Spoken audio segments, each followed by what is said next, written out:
What's up, family, and welcome back to the channel. Today, we're going to have a conversation about a rather difficult topic. But this came up last night while we were streaming Bible study with an ex-pastor, where we learned the Bible while laughing at the bullshit.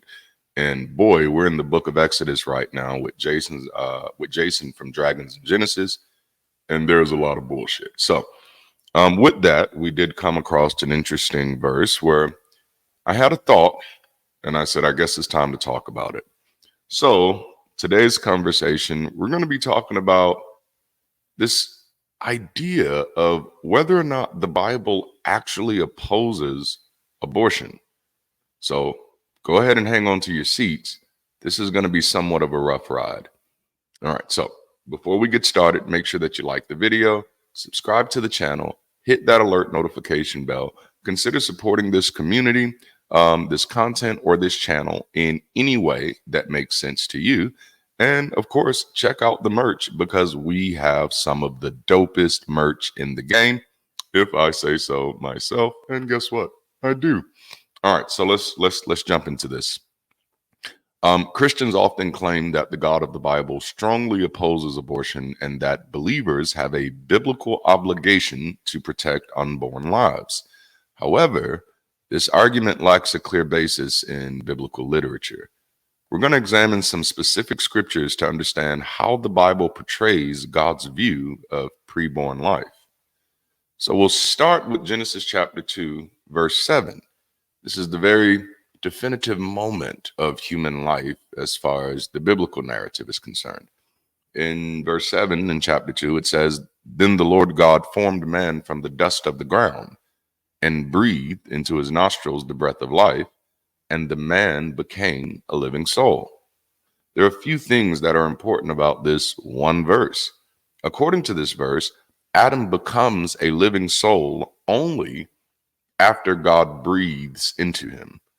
The Hebrew term here is nephesh. The word translated as living being is often associated with the soul or life force, which is linked to breath. The implication here is that life is associated with the act of breathing. Therefore, a being is considered alive when it begins to breathe. Let's continue. So in the creation narrative, life begins with the first breath, not at conception. In the creation narrative, life does not begin when he forms Adam. Oh man, I could preach because even though he knows Adam, Adam doesn't have the ability to know him. Oh, this is good. This is good. So Adam is there, but according to the Bible, Adam is not alive yet. Adam is not alive until he's breathing on his own, according to the Bible. All right. Welcome to Bible class. Ancient cultures often viewed breath as the essence of life, a concept reflected in biblical texts. But let's take this a step further. Let's visit the book of Exodus, which is where we spent some time last night. And if you haven't watched the Bible study with an ex-pastor from last night, and what are you waiting on? Go watch it. I'm telling you, having Jason on has been an incredible treat. All right, so we're going to go to Exodus chapter 21, and this is a law concerning injury to a pregnant woman. This clearly gives us a good example or a good idea of how God feels about protecting unborn life. And the beautiful thing about this is that in Exodus chapter 21, these are the words of Yahweh or Jehovah, if you know him like that, or just God for those of you who are, just evangelical Christians. It's just God.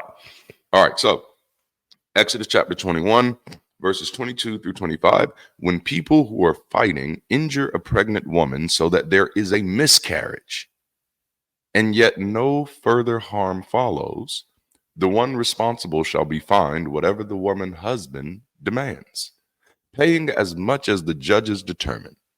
If any harm follows, then you shall give life for life, eye for eye, tooth for tooth. And this is from the New Revised Standard Version, by the way.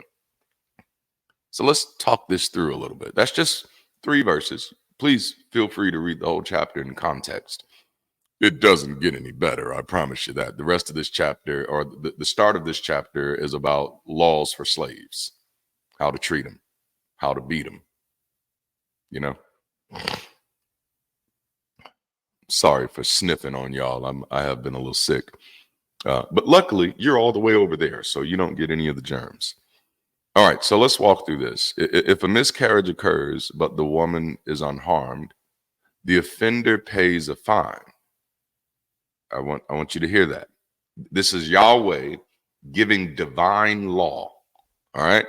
Yahweh's doing this. He's giving divine law, and his divine law in the case of a miscarriage, case of a miscarriage literally caused by injury. If people are fighting and they injure a pregnant woman and they cause a miscarriage, but the woman's okay, the offender pays a fine.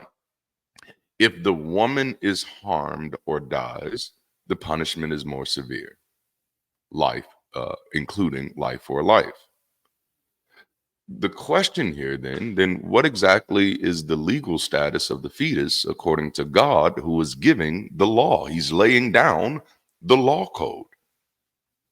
In this scenario, the fetus is not accorded the same legal status as the mother, nor even the same moral consideration. The penalty for causing a miscarriage is financial, not equivalent to murder. There are several implications here. One is that the passage suggests that the unborn child is not considered a full person under the law. This differs from contemporary interpretations that equate abortion with taking a life. Now, when we consider that the majority of the people who are claiming that are people who claim to be getting that from this Abrahamic text, then where are they getting it from? And this is one of those things that I say shame on the rest of us for just letting, even if it was in the book, it still wouldn't matter. But the fact that it's not in the book and that the book portrays a very different picture just shows how easily deceived we all are, or many of us are. Some of us was never caught up in it, but others of us were. But we're not going to stop there. Let's take it a step further. This one might be a bridge too far. We're going to go to the book of Numbers, chapter 5, verse 11 through 31. This is the test for an unfaithful wife. It's known as the ritual of bitter water. A husband suspects his wife of infidelity, not being faithful. The priest prepares bitter water for the woman to drink, according to the instructions of Yahweh.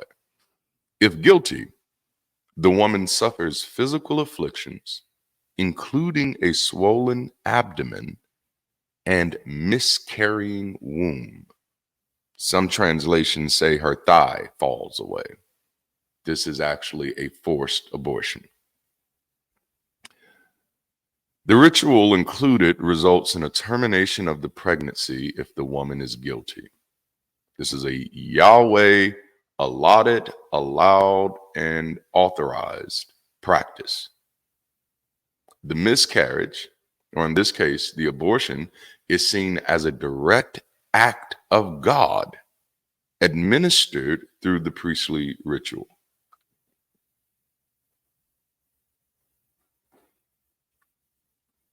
I don't know what to say to that. So now, we have to start calling these people out about the disingenuousness.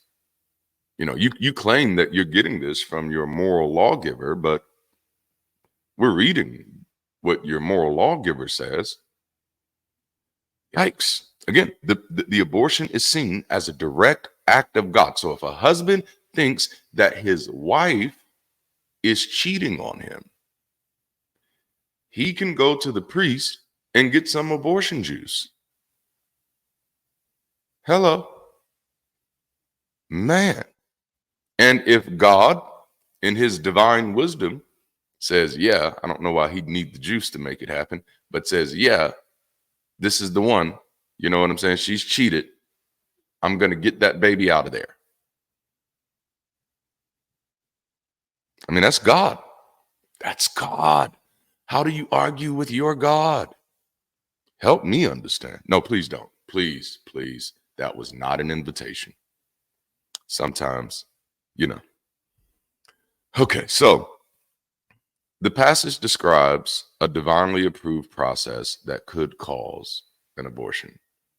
It indicates that inducing an abortion was permissible under certain circumstances. This is the Bible.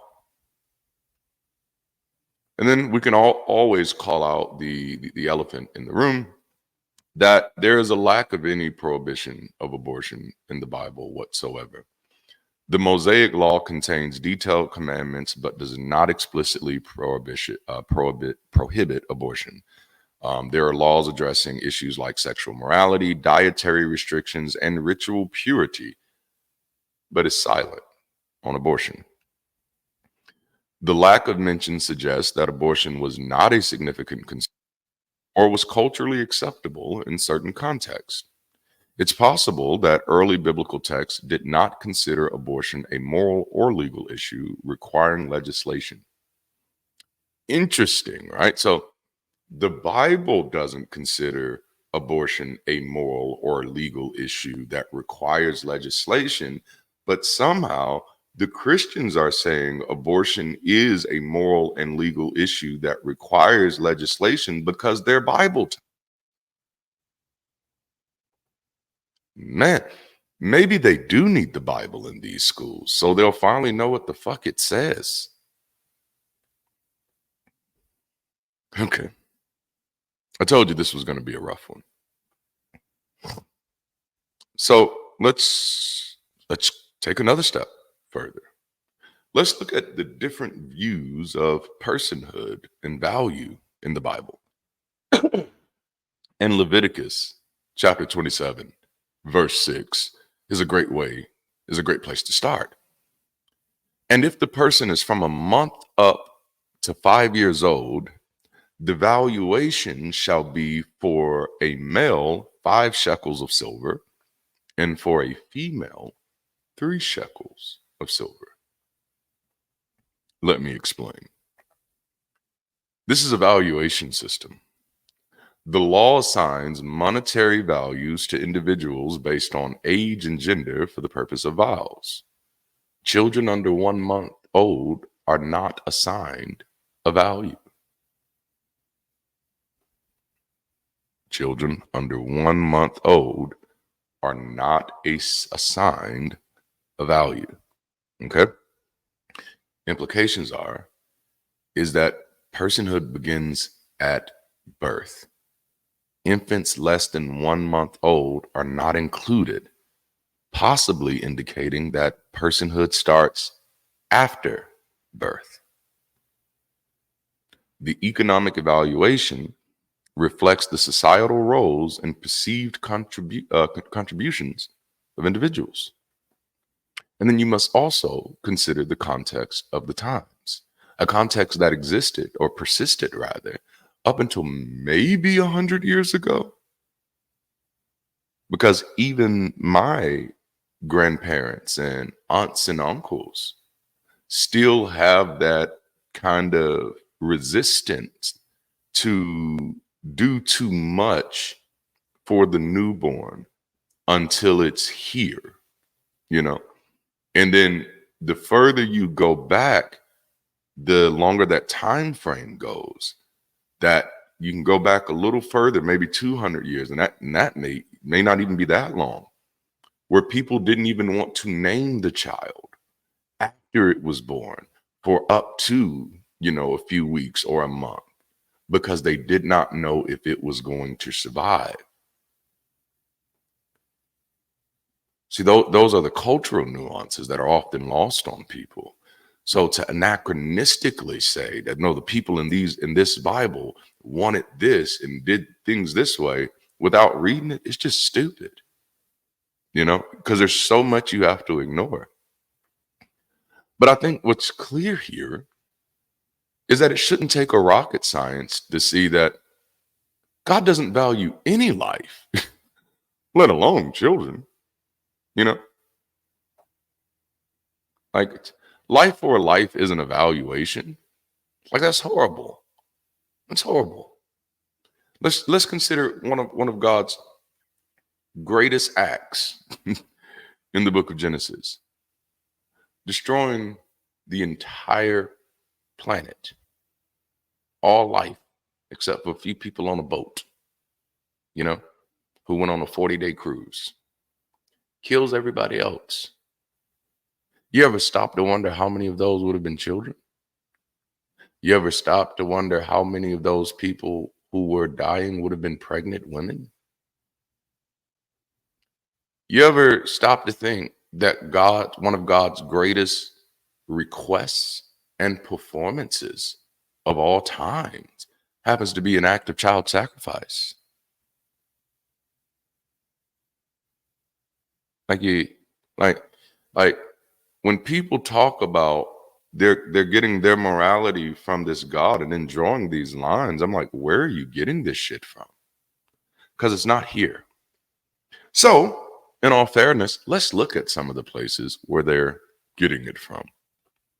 We'll start with Psalm 139, 13 through 16. And for those of you who know a little bit of something, a psalm is ultimately a song, a hymn, a lyric, you know?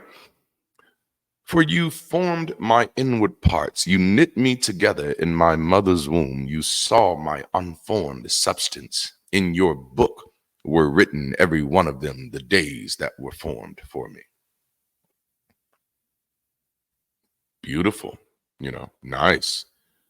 This psalmist expresses awe at God's knowledge and involvement in his creation. But this is a personal reflection, not a legal or moral directive. Because again, we literally see God do this in Genesis chapter 2 when he forms Adam's inward parts of the dust of the ground. He knits him together. He sees him as an unformed substance, but he's still not alive until he breathes into him. But there's also Jeremiah 1:5. Before I formed you in the womb, I knew you, and before you were born, I consecrated you. Sure thing. Sure, we can go with that. But none of that says that before I formed you in the womb, you were alive. You know what I'm saying? People that just go too far. Now, this is also a prophetic calling. This speaks to Jeremiah's specific role in God's foreknowledge, which is very interesting. I know when I was growing up, that was the common abortion argument I would hear, and it's a very weird one to get from Christians when you think about it, because they were like, when you do an abortion, how do you know you're not killing somebody like Dr. King, or you're not killing somebody who God wants to use? And I'm like, well, if I can kill somebody who God wants to use, doesn't that make me more powerful than God? Come on, think that shit through, man. All right, but the big point here is that context matters. The verse highlights divine purpose, but doesn't address the legality or morality of abortion. And so these verses illustrate a personal connection between individuals and God, but they don't constitute a prohibition. And using poetic or prophetic texts as legal statuses may not align with their intended purpose. And as we see, they don't, especially when there are actually legal texts in the Bible, which are the texts that I read from. These are the legal codes. And according to the legal codes, God's kind of okay with it. Now, just to provide some historical and cultural context, evidence suggests that induced abortions and contraceptive methods were known and used in ancient societies. The Bible's lack of commentary on these practices indicates acceptance or neutrality. As far as theological perspectives, life is associated with breath, even as far as going as far as Ezekiel chapter 37's division of dry bones. Even the life of the church is the pneuma, the breath of God, the ruach. When you're charismatic, you learn all these words for no damn reason. But And then just the later theological debates grappled with when the soul enters the body, you know. And we see here for the Bible, it's sometime after you're born. So an examination of biblical texts revealed that the Bible does not oppose abortion. Key scriptures suggest that life is associated with breath and birth rather than conception. Laws in the Old Testament differentiate between harm to a pregnant woman and the loss of her unborn child, indicating differing legal statuses. While some passages reflect on God's role in creation, they do not serve as legal prohibitions against abortion. Arguments against abortions based solely on biblical texts seem to lack substantial scriptural support. It's essential to consider the historical and cultural context of these writings and recognize the complexities involved in interpreting ancient texts for modern ethical discussions. Now, the big point here is, for me, is that we shouldn't be taking our law codes from old books anyway. And I'm one of those people who kind of believe that in every stretch of the word. I don't necessarily like the fact that we bind ourselves to a constitution, you know. Like, oh my goodness, every generation needs to determine how to govern itself. That's just my view. To me, that's our only safety net to remain progressive. Trying to lock future generations into present ideologies, to me, seems to be dangerous and seems to be the root of a lot of harm in the world. Like my wife and I, we've thought about that at depth. Even, the way we're trying to build our finances and our economics and how much say we should have in our children's lives after we're gone, because of course we come from poverty. And so we think of things like, we want to make sure that they never get back into those places we are. So maybe we put that you can't do anything with this. And it's like, well, maybe we just raise them right and trust them,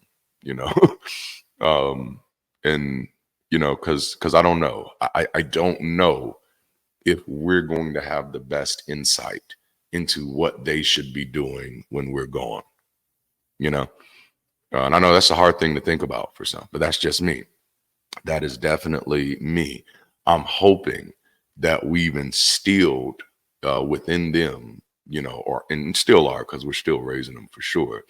But that we're instilling within them the tools they need, the strength they need, the understanding they need, to where they will always understand that they have the best view of their lives to make the best decisions.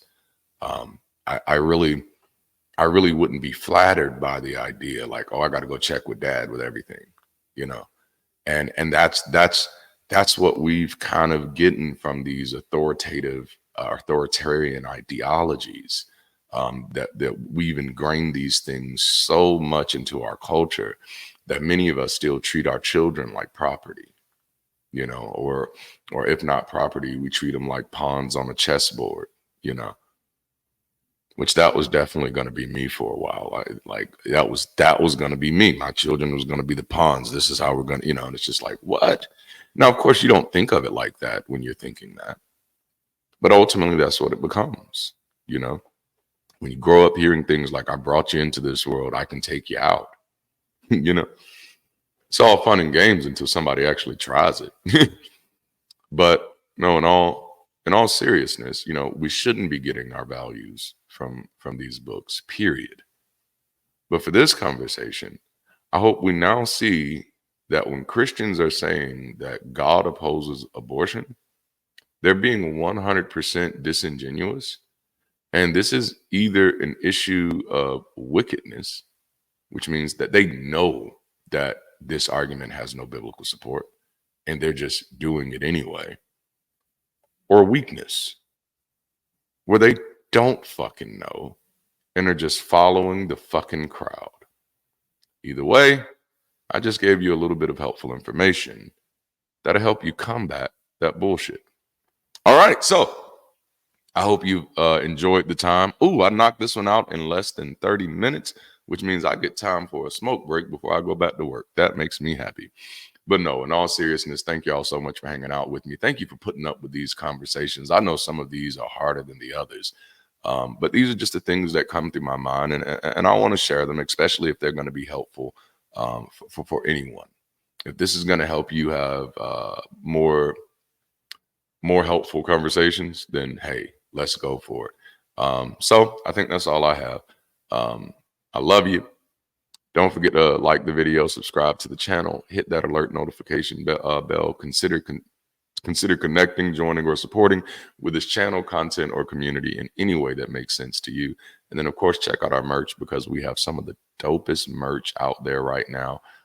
And I'm not even lying about it, right? Like it's dope, and we can't stop adding stuff, which actually means I actually need to get some more time back, because I have a whole lot more stuff that I want to add.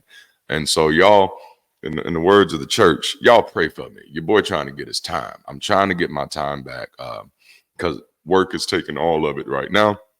But I'm trying to get my time back, because there's so much that we want to do in this community, with this community, and for this community. Okay, so I keep talking, and I'm not supposed to be anymore. So until next time, keep rising, stay progressive, and if you can, do your boy a favor and stay beautiful. I'll holler at you later.